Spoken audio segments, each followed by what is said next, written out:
મહેસાણાની દૂધસાગર ડેરીમાં ચૂંટણીનો મામલો અત્યારે સામે આવ્યો છે। મહેસાણાથી આ મહત્વપૂર્ણ સમાચાર સામે આવ્યા, જ્યાં દૂધસાગર ડેરીમાં ચૂંટણીમાં મેન્ડેટનું મૂલ્ય ન રાખવામાં આવ્યું। વાઇસ ચેરમેનની ચૂંટણીમાં મેન્ડેટનું મૂલ્ય ન રખાયું હોવાની વિગતો સામે આવી। ભાજપ દ્વારા યોગેશ પટેલના નામનું મેન્ડેટ આપવામાં આવ્યું હતું, તો યોગેશ પટેલનું મેન્ડેટ આવતા ઉમેદવારીની વાત કરવામાં આવી હતી।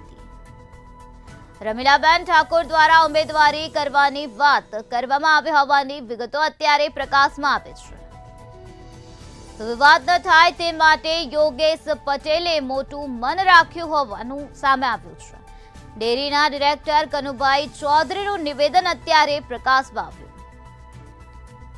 તો કોઈનો ઈગો સંતોષવા માટે આ પ્રકારનું કાર્ય થયું છે તેવી વાત કરવામાં આવે છે। યોગેશ પટેલનું મેન્ડેટ આવતા ઉમેદવારીની વાત કરવામાં આવી હતી, તો રમીલાબેન ઠાકોર દ્વારા ઉમેદવારી કરવાની વાત કરાઈ હોવાની વિગતો અત્યારે સામે આવી છે।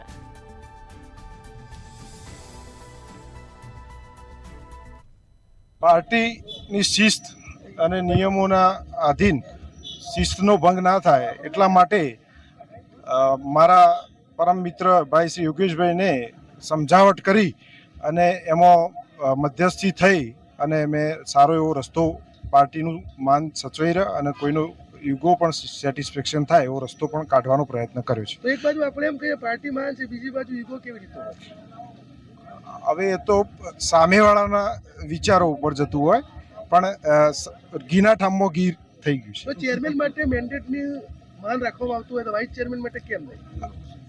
એ તો એ એમના જોડે તમે વાત કરો ચેરમેન શ્રીના અથવા તો કોઈ એ જવાબદાર માણસ નહીં, પ્રતિનિધિ દરેકને હોય જ કે ભાઈ મારી વાત મારા જોડે સમર્થકો છે તો હું કેમ ના બની શકું, એવું હોય, પણ ઘીના ઠામમાં ઘી।